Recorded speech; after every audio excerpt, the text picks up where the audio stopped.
तो हेलो बच्चों, तो आपका स्वागत है आपका अपना channel DK Jha commerce classes. इस पेज को फॉलो कीजिए, यूट्यूब पर जाकर सब्सक्राइब कीजिए।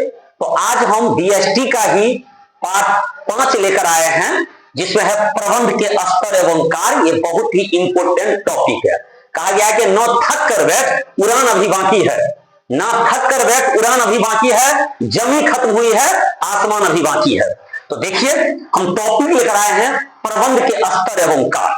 तो प्रबंध के 3 स्तर होते हैं। ये 1 नंबर का क्वेश्चन आपसे पूछा जाएगा कि प्रबंध के कितने स्तर होते हैं। तो 1 2 3 4। तो प्रबंध के 3 स्तर होते हैं।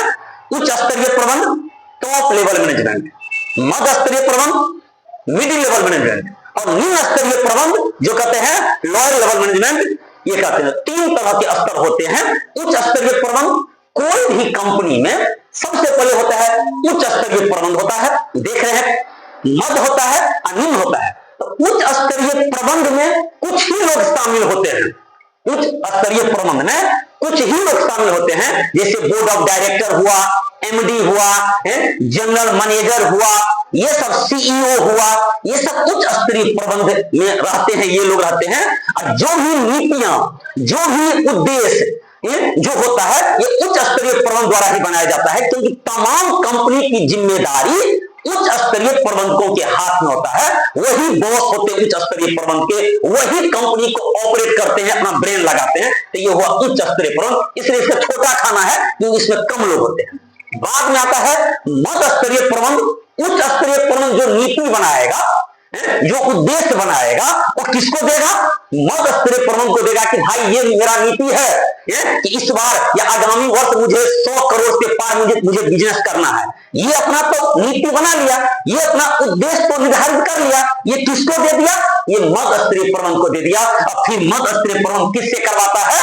निम्न स्तरीय जो प्रबंध होता है उन्हें अपना दिया, उनको ऑपरेट किया, उनको चार्ज किया कि आपको इस तरह से उस तरह से काम करना है। तो ये 3 लेवल के होता है, top level management, middle level management और लोअर लेवल मैनेजमेंट। प्रबंध के 3 स्तर, उच्च स्तरीय प्रबंध, मध्य स्तरीय प्रबंध और निम्न स्तरीय प्रबंध। तो उच्च स्तरीय प्रबंध आपको कौन कौन होगा? Board of director, MD, general manager, president, ये होता है उच्च स्तरीय में। सीईओ मध्य स्तरीय प्रबंध में क्या होता है? मध्य स्तरीय प्रबंध में होता है आपको डिपार्टमेंट मैनेजर होता है, जो डिपार्टमेंटल मैनेजर होता है, डिप्टी डिपार्टमेंटल मैनेजर होता है, फंक्शन डायरेक्टर सब होता है जो उसको ऑपरेट करता है, फंक्शन मैनेजर सब होता है। ये होता है मध्य स्तरीय प्रबंध में।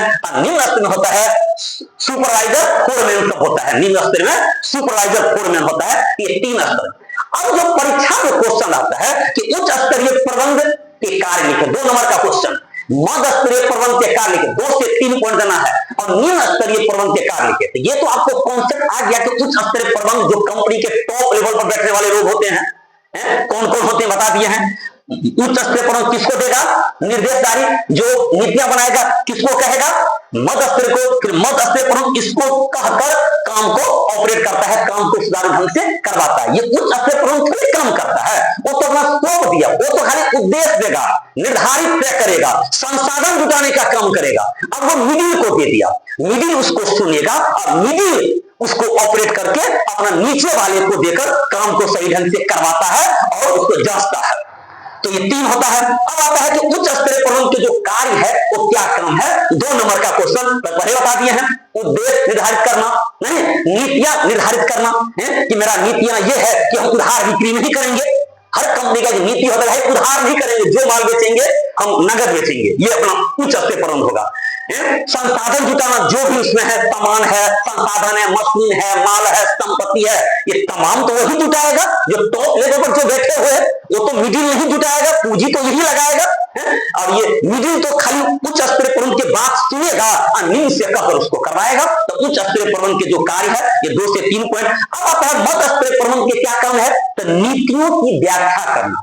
उच्च स्तरीय प्रबंध जो नीति बनाया है, हम नीति बनाकर मिडिल को दे दी। अब इसको क्या करेगा? वो व्याख्या करेगा कि नीति को कैसे लागू किया जाएगा, ये जो कहे हैं वो नीति को कैसे लागू करेंगे, चाहे निम्न को कहकर या खुद उसमें इन्वॉल्व होकर। तो नीतियां बनाना, निर्देश जारी करना, निर्देश जारी करना यह भी निर्देश देता है, और कर्मचारियों को नियुक्ति करना यह मध्य स्तरीय प्रबंधन के कार्य है। और निम्न स्तरीय प्रबंधन का कुछ नहीं है। श्रमिकों की जो समस्या है, मजदूर की जो समस्या है, लेबर की जो समस्या है, तो उच्च प्रबंधक को बता देगा कि सर हमको यही दिक्कत है, मध्य को बताएगा, मध्य फिर उच्च को बताएगा। तो ये प्रबंधन के 3 स्तर होते हैं, उच्च, मध्य, निम्न। दो कार्य आपको बताना है। उच्च में कौन कौन आता है, मध्य में कौन कौन आता है, निम्न में कौन कौन आता है। वीडियो को दबा के शेयर कीजिए। ये आपका कॉन्सेप्ट है। हम टॉपर पर नहीं, हम टॉपिक पर काम करते हैं, इसलिए टॉपिक पर टॉपिक हम बढ़ाएंगे और फिर अगला वीडियो लाते हैं। तब तक के लिए शुक्रिया।